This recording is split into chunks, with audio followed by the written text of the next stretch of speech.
जय श्री कृष्ण एवरीवन, कैसे हो आप लोग। तो आज था मेरी छुट्टी वाला दिन क्योंकि मेरे एग्ज़ाम की डेट शीट आ चुकी है और अभी घर पर ही रहकर हम पढ़ाई करेंगे। तो सुबह सुबह उठ के मैंने सबसे पहले तैयार हुई। उसके बाद मैंने फिर ब्रेकफास्ट किया एंड ब्रेकफास्ट करके मैंने देखा कि मेरे कमरे की हालत इतनी ज़्यादा गंदी हो चुकी है ना, क्योंकि कॉलेज जाती हूँ तो फिर कपड़े पहनने के बाद में ना इच्छा ही नहीं होती कि उनको हैंगर पे लगाया जाए, बस ऐसे करके। और समेटे भी समेटे तो ठीक है, नहीं तो फिर ऐसे ही पटक दिया बस उल्टा करके। अच्छा नहीं लगता यार, सब कुछ ऐसे बिखरा हुआ था तो मुझे तो मतलब बिल्कुल भी अच्छा नहीं लगता। मुझे हर चीज़ बहुत नीट एंड क्लीन चाहिए होती है।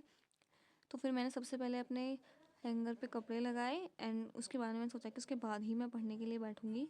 तो अभी सर्दियाँ आ गई हैं तो गर्म पानी भी थोड़ा ज़रूरी है, क्योंकि ठंडा पानी पीते ही तो बॉडी में सनसनी लग जाती है पूरी। तो अपने लिए गर्म पानी का इंतज़ाम करके मैं बैठ गई थी पढ़ने के लिए और मैंने स्टार्ट किया अपने दिन का पहला स्लॉट। और यहाँ पर मैं पढ़ रही थी लॉ ऑफ कॉन्ट्रैक्ट, क्योंकि आज का मेरा ये टारगेट था कि आज जो मैंने एक एक्ट उठाया ना उसको मुझे किसी भी हाल में कंप्लीट करना है। यही होता है यार कॉलेज वाले एग्ज़ाम्स में ना, कि हम लोग पहले तो चाहे कितना भी अच्छे से पढ़ लें, लेकिन जब तक डेट शीट नहीं आती ना तब तक ना तो उतना अच्छे से पढ़ने की इच्छा होती है। और प्लस जो प्रिपरेशन करने वाले बच्चे होते हैं ना उन पर ऑलरेडी बहुत ज़्यादा लोड होता है कि उनको इधर भी प्रिपरेशन करनी है, कॉलेज का भी देखना है, कॉलेज भी जाना है। तो उन सब में इतना हो नहीं पाता है। तो मैंने सोचा था कि आज मैं टारगेट लेके बैठी थी कि आज मुझे ये टारगेट कंप्लीट करना ही है। और फिर जैसे ही मैं टेबल पर बैठी, इतने टाइम बाद में पढ़ने के लिए बड़ी मुश्किल से पहले तो टेबल साफ़ किया। फिर जब पढ़ने के लिए बैठी तो फिर रियलाइज़ हुआ कि यार थोड़े टाइम बाद ना ठंड लगने लग गई थी। तो फिर मैं बेड पर शिफ्ट हो गई थी पढ़ने के लिए। तो क्या आपके साथ भी ये हो रहा है? क्योंकि जैसे जैसे सर्दियाँ बढ़ रही है ना, अब वैसे वैसे धीरे धीरे हमारा आलस बढ़ेगा। हम लोग टेबल पर बैठ के पढ़ नहीं पाएंगे, कंफर्टेबल नहीं हो पाएंगे। हमें कंफर्टेबल होने के लिए बेड चाहिए होगा। और पता नहीं बेड पर बैठे बैठे हम कब सो जाएंगे और सारा दिन यूं ही निकल जाएगा। क्योंकि जब हम सोकर उठेंगे तो हमें ऐसा लगेगा कि नहीं यार, प्रोडक्टिविटी नहीं आ रही है, मूड ऑफ है, पढ़ने की बिल्कुल इच्छा नहीं है, आलस आ रहा है। बट इस सर्दियों में ना ऐसा होता ही है। इसलिए मैं तो मतलब यही सोच रही थी कि जब गर्मियाँ थी ना तब मैं यही सोचती थी कि जितना हो सके ना उतना अभी पढ़ लेती हूँ, क्योंकि सर्दियों के आने के बाद में ना नहीं हो पाता, इतनी प्रोडक्टिविटी ही नहीं रह पाती है। हालांकि ये सब हमारे ऊपर डिपेंड करता है कि हम कितना अच्छे से अपने टाइम को यूटिलाइज कर सकते हैं एंड ऑल।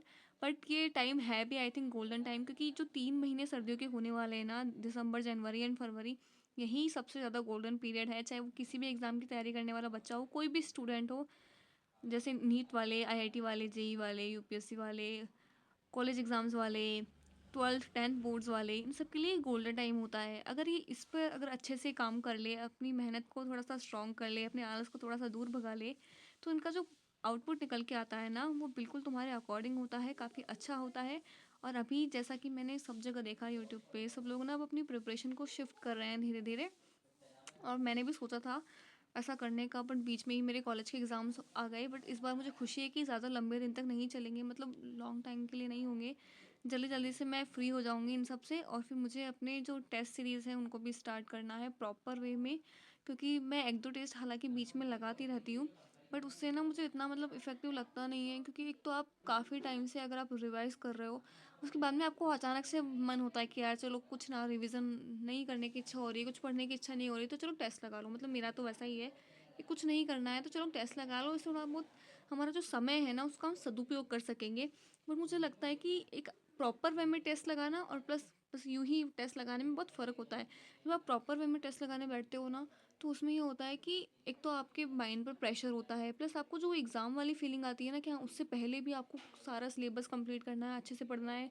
और जो प्रेशर उस टाइम फील होता है ना, कि डर लग रहा होता है कि यार हमने जितना पढ़ा है पता नहीं कैसे कैसे क्वेश्चन होंगे टेस्ट में, ये सब। तो मैं यहाँ पर बैठ के पढ़ रही थी, अपना वही वाला टॉपिक कंप्लीट कर रही थी और फिर मुझे वापस भूख लग गई थी। एंड चूँकि मैं जब भी घर पे होती हूँ तो कुछ ना कुछ स्पेशल तो होना ही चाहिए, तो आज मेरी मैगी खाने की इच्छा हुई। एंड देन फिर मैंने मैगी उबालने के लिए रखी, क्योंकि मुझे वेजिस वाली Maggi, I don't know why, but मुझे नहीं पसंद है। मुझे ये उबली हुई मसालेदार मैगी अच्छी लगती है। फिर डोरेमोन देखते देखते मैंने अपनी मैगी को एन्जॉय किया।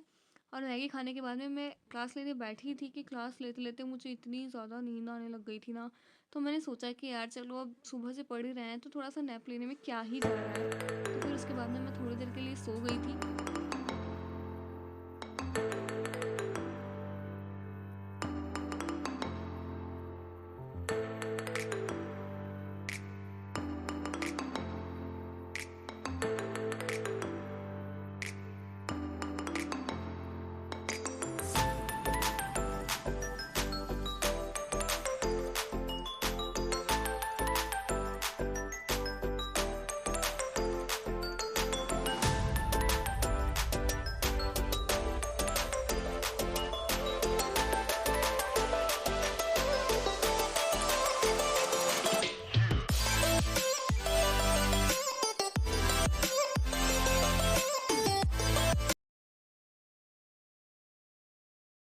ये लास्ट वाला मेरा स्लॉट था। डिनर के बाद में मैंने फिल्म का एंजॉय करते करते सी सेट किया था। एक्चुअली मैंने सी सेट के कुछ ही क्वेश्चंस उसमें सॉल्व किए थे। एक छोटा सा वीडियो था एमसीक्यू प्रैक्टिस का, तो मैंने वो किया था।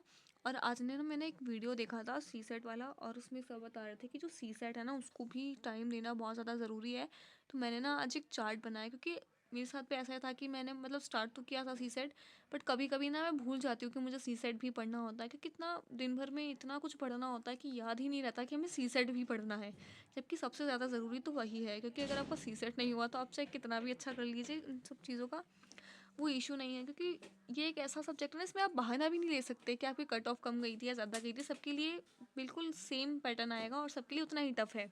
तो मैंने ना एक चार्ट बनाया है कि जब तक मेरे एग्ज़ाम नहीं आ जाते ना, मैं मतलब एग्ज़ाम जिस दिन मेरे एग्ज़ाम होंगे कॉलेज के, उन डेज़ को छोड़कर मैंने ना मतलब सारे डेज़ उस पर मार्क कर लिए कि मैं रोज़ सोने से पहले ना उसको फिल करके सोऊंगी कि आज मैंने सी सेट पढ़ा या नहीं। और अपने मैं उसको ना स्टिक करने वाली हूँ अपने टेबल के सामने। जब भी मैं उसको स्टिक करूँगी ना तो मैं आप लोगों को ज़रूर दिखाऊंगी।